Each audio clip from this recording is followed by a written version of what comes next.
party people. It is Junk Wax Jack. I hope you're doing well. Hope everybody's enjoying some spring training baseball. Enjoying watching those Mets do their thing. I know I am. I've got 3 returns for you in this video, in keeping with my promise in the last video that I wouldn't do 7 at a time anymore, just so I can talk a little bit about the players, because I think that's fun, you know. So my first one comes to us from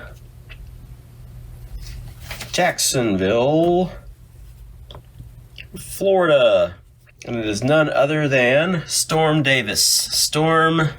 Storm Davis. Probably one of the most metal names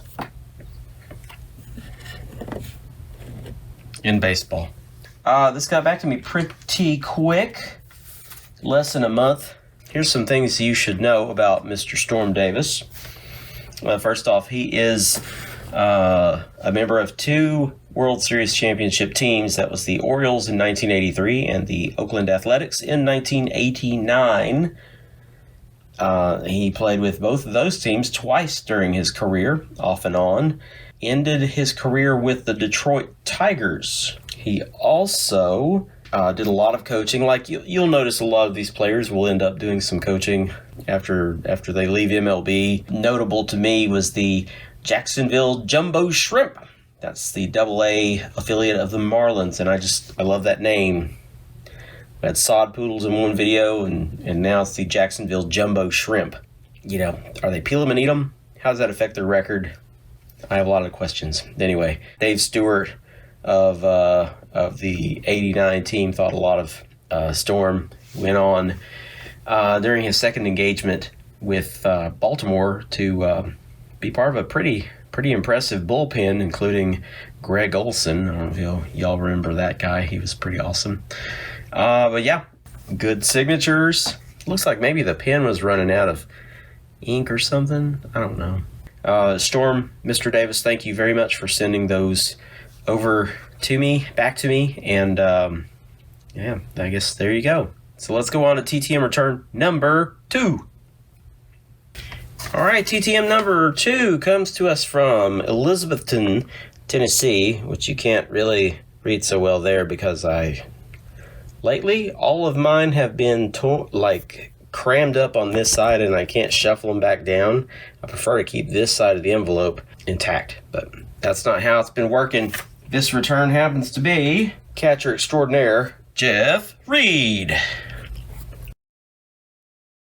It's kind of hard to tell how well I'm centering these or not centering these. All right, well, that'll work. What can I tell you about Jeff? Apart from being a quick signer with a fantastic signature, I really like the R. It looks like a Z.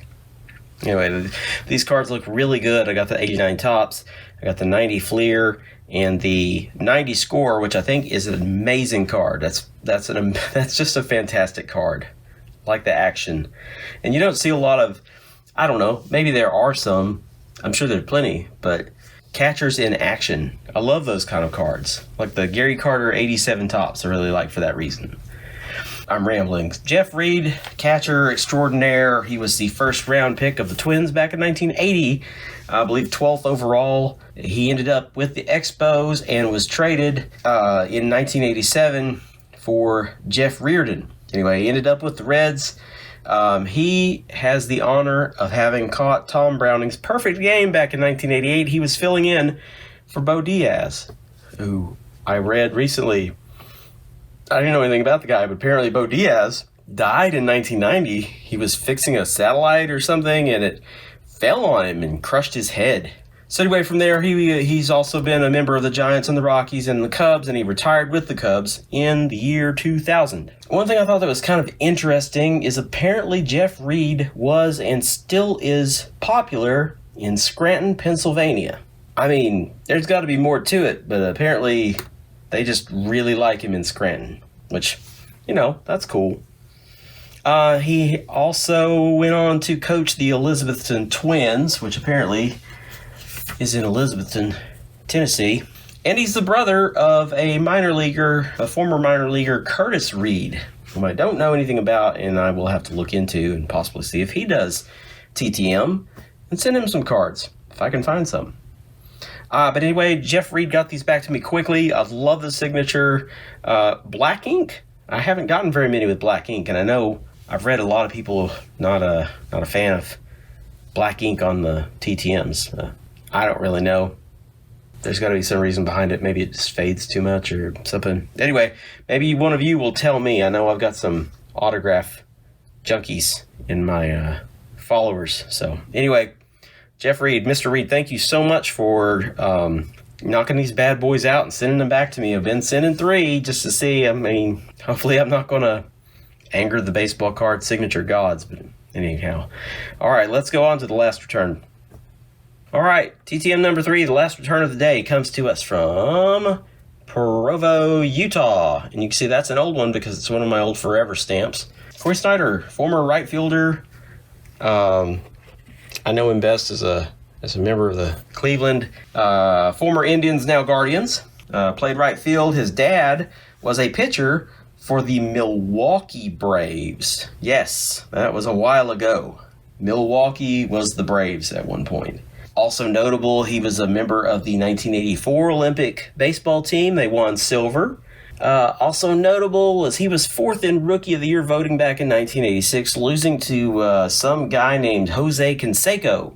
In case you're interested, number 2 is Wally Joyner. Number 3 was Mark Eichhorn. And then there was Corey, and then it was Danny Tartabull and Ruben Sierra. So he was in good company that year. That was a hell of a stack of players for the American League Rookie of the Year. He was also featured on Sports Illustrated with teammate Joe Carter.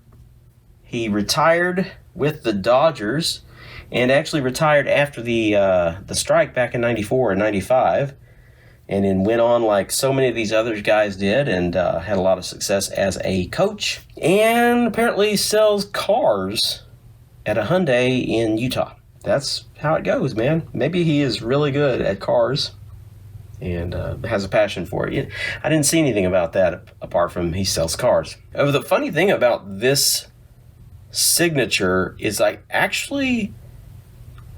sent this in November of 21, and it's actually one of the ones that went with I think Jack, the guy that I sent it to him, and it took a long time to get back. I don't remember who it was.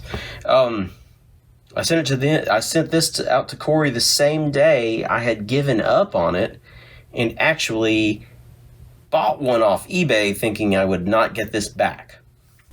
And then for comparison, here is the other one.